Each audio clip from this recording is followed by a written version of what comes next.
गुरु जी से आज्ञा लेकर के फूल लेने के लिए गए। जनकपुर बड़े ही सुंदर बगीचे थे। पुष्प वाटिका में जाते हैं भगवान राम लक्ष्मण।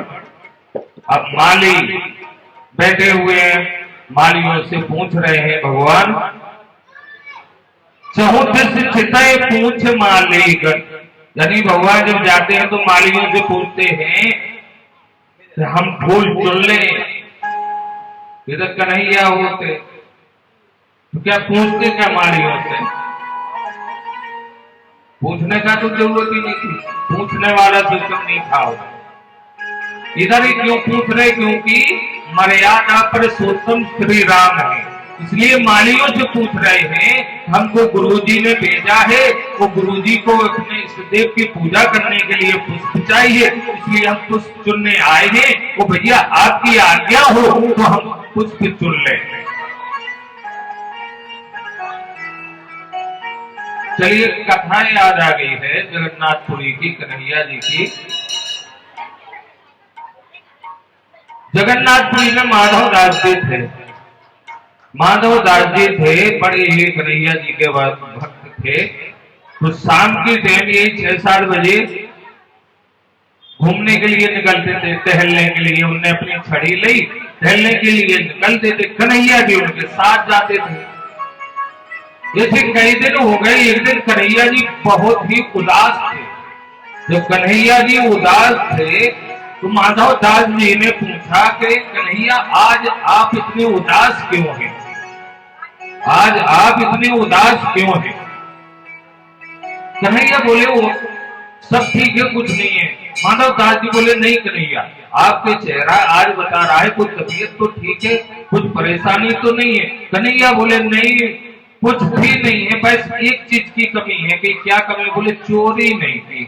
तो माधव दास जी बोले चोरी करने में क्या टेंशन लेने, जहां आपको करना है कर लो, आपकी तो पुरानी आदत है। कन्हैया जी कहते वो बात नहीं है, चोरी तो मैं कर लूं, लेकिन मेरे सखा नहीं है कोई साथ में। बिना सखा के चोरी करने में आनंद नहीं आता। माधव दास जी बोले तो इधर नहीं है, बना लो। बोले नहीं। बोले फिर बोले आप बन जाइए।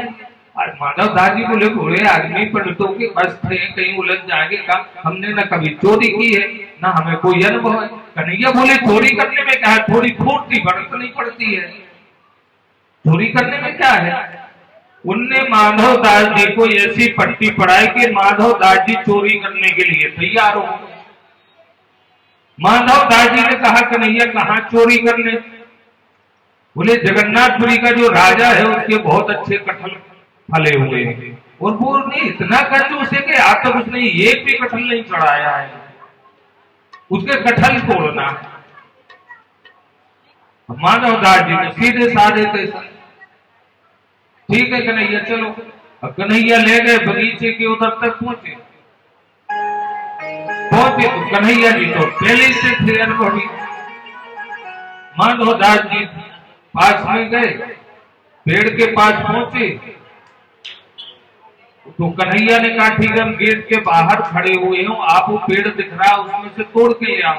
अब माधव दास जी को तो अनुभव था नहीं, तो पेड़ के पास पहुंचे, वो बोले खूब जोर से बोले। अच्छा वो जो बगीचे का रखवाला था वो सो रहा था।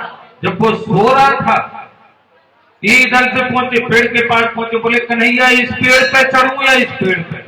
माली डंडा लेके दौड़ा, बोले मैं बताता हूं किस पेड़ पे चढ़ना है। अब जैसे जैसे एक बार तो माधव दास जी भाग चुके, दूसरी बार कन्हैया जी ने फिर माधव दास जी से चलो आप सो गया है माली जाइए। माधव दास जी फिर से गए, बोले नहीं कन्हैया साथ में चलो। कन्हैया साथ में गए। अब माधव दास जी को कन्हैया ने पेड़ पे चढ़ा दिया कटहल के। अब माधव दास जी ऊपर चढ़ के बोलते कन्हैया ये वाला तोड़ूं या ये वाला? इतने में फिर माली जाकर डंडा लेकर के आए, कन्हैया तो अंतर्धान हो गए, माधव दास जी फंस गए। अंधेरे में माधव दास जी को 2-4 माली ने डंडे लगाए। जब डंडे लगाए वो बांध करके रखा, सवेरे ले जा रहे थे राजा जी के पास पेश करने के लिए माधव दास जी को। तो जो जगन्नाथपुरी के राजा थे तो वो गुरु थे, माधव दास जी जो राजा के गुरु थे। तो राजा साहब टहलने के लिए निकले, रास्ते में मिल गए, बांधे उनके गुरु को। लेकिन क्यों ये हमारे गुरु को बांध करके कहाँ ले जा रहा है? अरे बोले आपके गुरु ये चोर है। कहाँ के आपके गुरु? अरे बोले चोर है। बोले हाँ, इन्हें चोरी करी अपने बगीचे में। माधव दास जी से बोले गुरु जी, बोले हाँ भाई ये सही बोल रहा है, इसकी गलती नहीं है बेचारे। राजा ने उनको छुड़वाया, भाई छोड़ो भाई हमारे गुरु। राजा ने बोला आपने गुरु जी चोरी? बोले चलो घर जाके बताते हैं। माधव दास जी को राजा साहब ले गए। माधव दास जी ने स्नान किया, स्नान करके भोजन वोजन करवाया राजा ने। फिर हाथ जोड़ के कहा गुरु जी आप बताइए आपने चोरी क्यों की? बोले जब संगति में पढ़ेंगे तो डंडे भी पढ़ना, चोरी भी करना। बोले किसकी संगति? बोले आपकी कन्हैया की। कन्हैया की संगत करी, उनका मन हो रहा था चोरी करने का, कोई नहीं मिला, हमको पेड़ पे चढ़ा दिया, अपना धान हो गए। रात भर हमको मच्छर ने काटा, माली ने अलग मारा। राजा को सुनते ही उसके आंखों में आंसू आ गए। वो आज फिर राजा ने क्या किया, उसी दिन कन्हैया के नाम और बगीचा कर दिया। वो आज भी कन्हैया के नाम से जगन्नाथपुरी में वो बगीचा है। अब माधव दास जी उधर से आ रहे थे, रजिस्ट्री करा बगीचे की, कन्हैया मिल गए तो क्या बोले माधव दास जी से। और माधव दास जी रात कैसे कटी और उनके मजे ले रहे थे। माधव दास जी बोले आप कहां गए थे? बोले हम तो भाग गए, तुम्हें उलझ गए कपड़ों में, हम क्या करें? बोले माधव दास जी बोले आप तो हमको उधर छोड़ करके भाग गए थे, अंतर ध्यान हो गए कन्हैया, लेकिन हम वो काम करके ले आए कि आपने कभी सोचा नहीं होगा। कन्हैया बोले क्या? माधव दास जी बोले हम पूरा बगीचे ही आपके नाम करवा के ले आए, अब चोरी करने की जरूरत नहीं है। तो इधर कौन है? कन्हैया है। तो इधर मर्यादा पुरुषोत्तम श्री राम है, जो कि माली से पूछ रहे हैं। इधर भगवान आज्ञा लेकर के आज्ञा ले रहे हैं, माली से कह रहे हैं आपकी आज्ञा हो तो कोई सुन।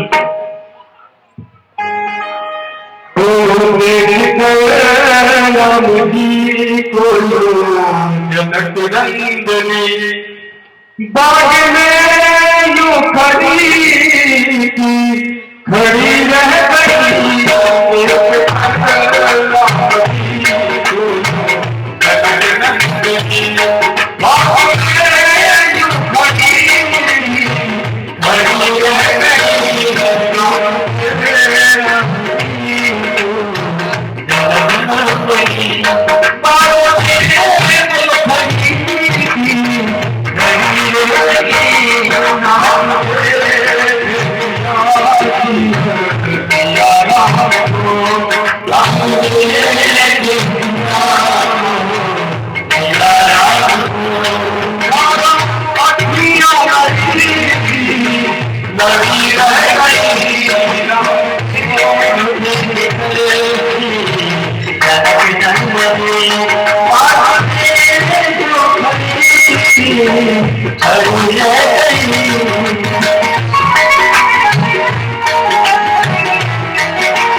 रामचंद्र भगवान की।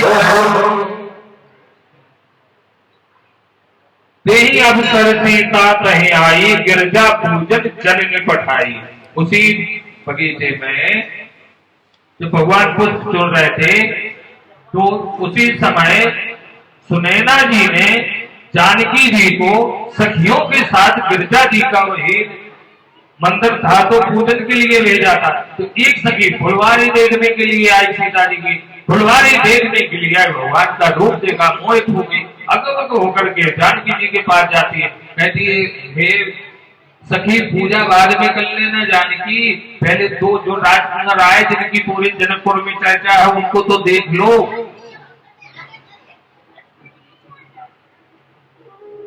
सीता जी आई देखने के लिए। अब जब सीता जी आई भगवान के कानों में दुनिया जो पायल पहने थी तो पायल और घुंघरू की आवाज आई, कर ध्वनि की आवाज आई।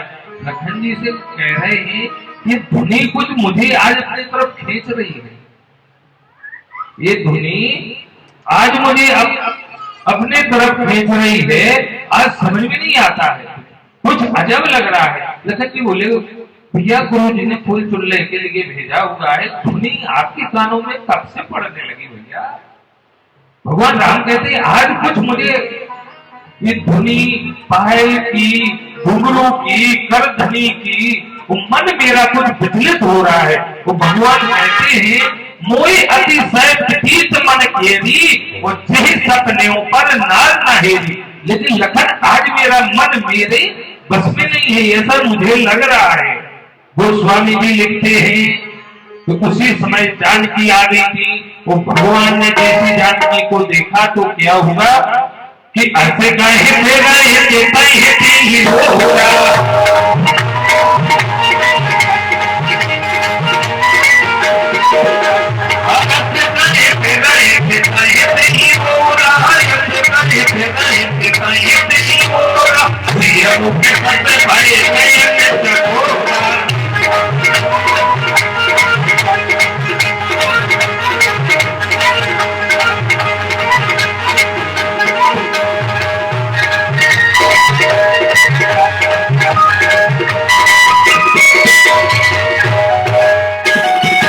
भगवान ने जैसी सीता जी का मुखारविंद मुखमंडल देखा, भगवान क्या बन गए चकोरा।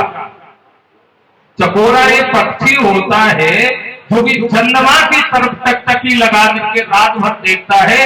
उस पक्षी को ये लगता है जैसे चंद्रमा हमारे पास आ रहा हो, लेकिन चंद्रमा उसके पास नहीं आता है। पक्षी होता है चकोरा, वो चंद्रमा की तरफ देखता रहता है। भगवान इधर क्या बन गए, क्योंकि मर्यादा पर सुतम श्री राम है, ये देख तो सकते नहीं थे पर स्त्री को, लेकिन सीता जी श्री जानकी जी को देख रहे हैं तो क्या बन के देख रहे, चकोरा बन के। वो सीता जी की सुंदरता कैसी है सुनिए कि सुंदरता कहूं सुंदर करे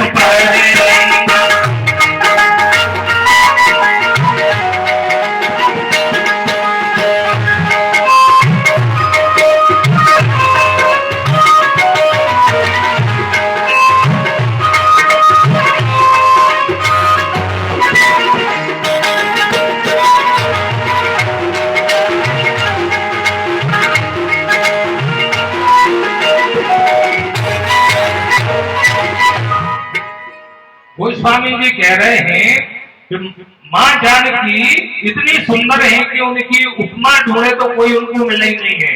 ऐसी सुंदर है। भगवान ने जैसी जानकी जी को देखा तो आंखें बंद कर ली है, चकोरा बन गए। अब सीता जी इधर उधर देख रही थी, एक सखी ने कहा देखो इधर उधर मत देखो, देखो उस पत्तों की ओट में वो है। तो जैसी जानकी जी ने भगवान का मुखमंडल देखा तो जानकी जी की क्या दशा है वो सुनिए कि अध के स्नेह दे गोरी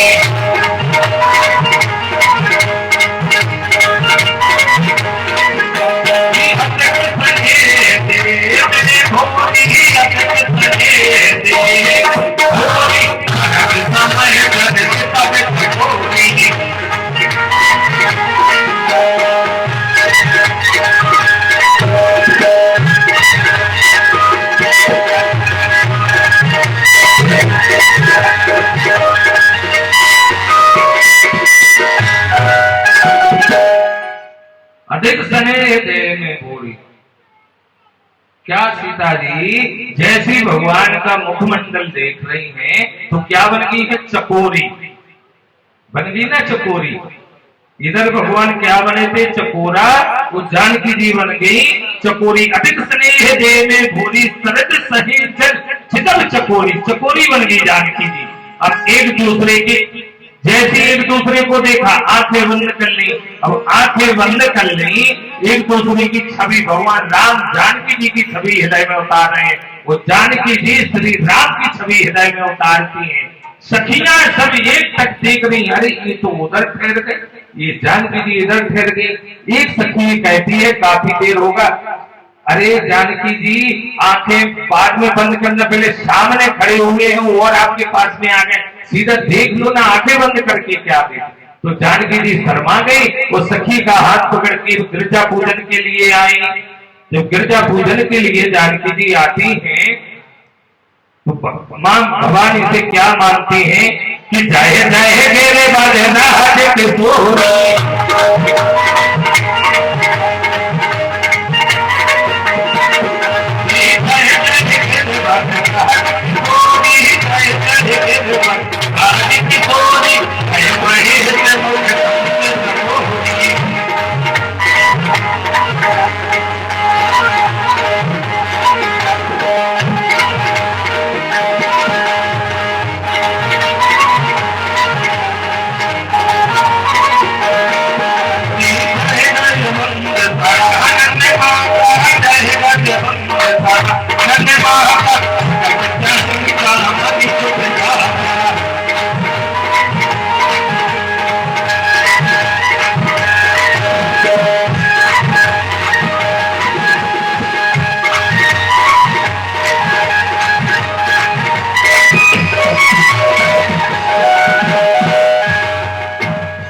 गिरवर राज किशोरी, जय महेश मुखचंद चकोरी, जय गजवंद तड़ानन माता, जगत जननी दामनी दुति गाता।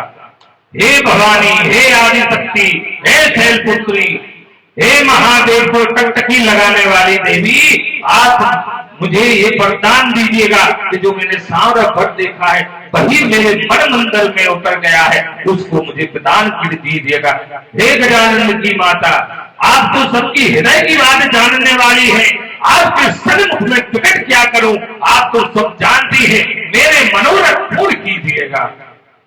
उसी समय गोस्वामी जी लिखते हैं, विनय प्रेम व्रत भई भवानी, सखी माल मोदित मुस्कान।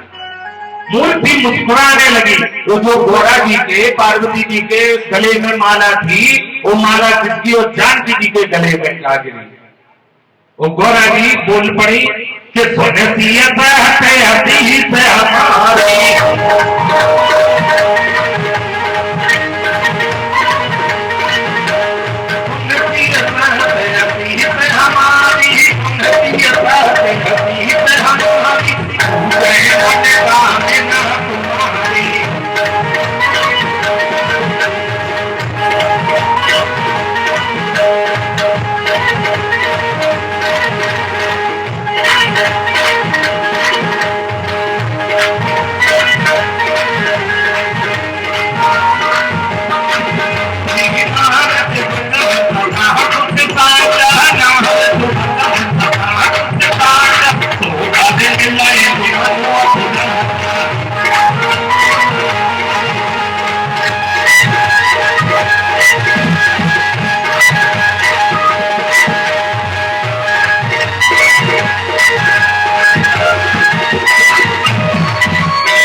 मूर्ति में से आवाज आई, सुन सी सत्य अतीत हमारी, पूजन मन कामना तुम्हारी। और नारद वचन सदा सुचि साचा, सो वर मिला ही जो मन। आपके जो मन मंदिर में बस गया है आपको वही फल मिलेगा। और नारद जी के वचनों को आप सदा सत्य जानना कि मन जाएगा तो मिले तो वर सहे सुंदर सावेरो।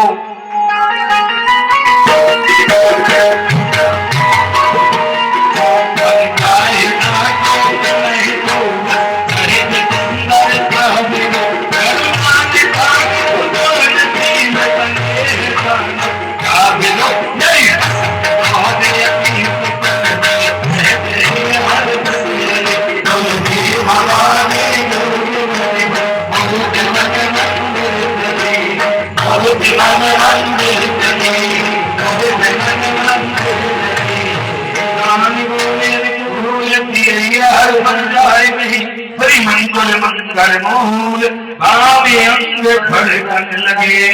जानकी जी को आशीर्वाद दिया, जो आपके मन में आपने मन मंदिर में बता रखा है वही फल मिलेगा। आशीर्वाद है। जानकी जी बड़ी प्रसन्न हुई और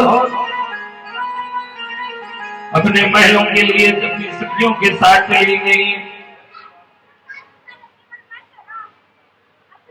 इधर भगवान विश्वामित्र जी के पास आए। अब भगवान ने क्या किया, लक्ष्मण जी वो भगवान राम ने फूल ले लिए, वो तुलसी दल ले लिए, गुरु जी के पास आए, गुरु जी को पुष्प दिए, उसमें तुलसी दल। गुरु जी ने दोना में देखे पुष्प हैं और तुलसी दल है। स्वामी जी कहते हैं गुरुदेव कि राम भट्ट जो ये बताइए आप फूल हैं तुलसी दल है लेकिन इसमें फल नहीं है, इसमें फल क्यों नहीं है दोनों में? मेरी आंखें बुढ़ी अच्छा होंगे, देखो देखो बच्चे। लक्ष्मण जी कहते हैं जब तोड़े हों तो जब मिलेंगे ना, इन्हें तोड़े नहीं है। अच्छा कच्चे होंगे? नहीं कच्चे नहीं थे। फिर माली ने रोका होगा। लक्ष्मण जी बोले बिल्कुल गुरुजी, माली तो इनको देख करके जान निछावर करने के लिए तैयार था। जब फिर आपने फिर राम भट्ट जो जब कच्चे नहीं थे पके थे, लक्ष्मण जी बोले बिल्कुल गुरुजी लाल लाल थे, लेकिन इनने मेरा बोला भी था कि तोड़ लीजिएगा, लेकिन भगवान ने तोड़ी नहीं है राम जी। भैया मैंने बहुत बोला था लेकिन इन्हें नहीं तोड़े।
कोई बदनाम मेरा मैं हूँ दीवानी तेरी कोई बदनाम मेरा बुरा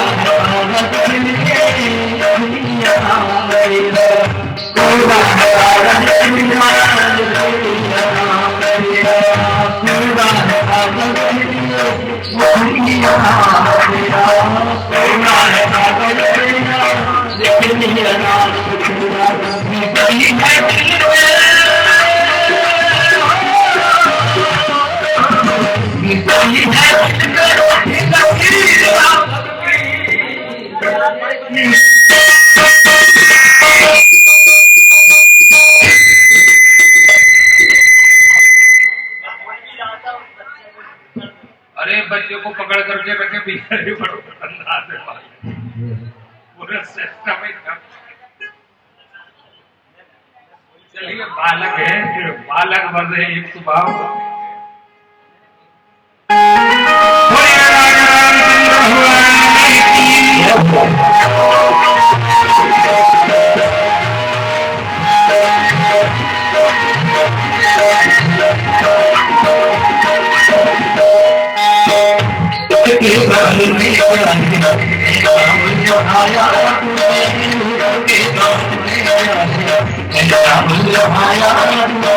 कौन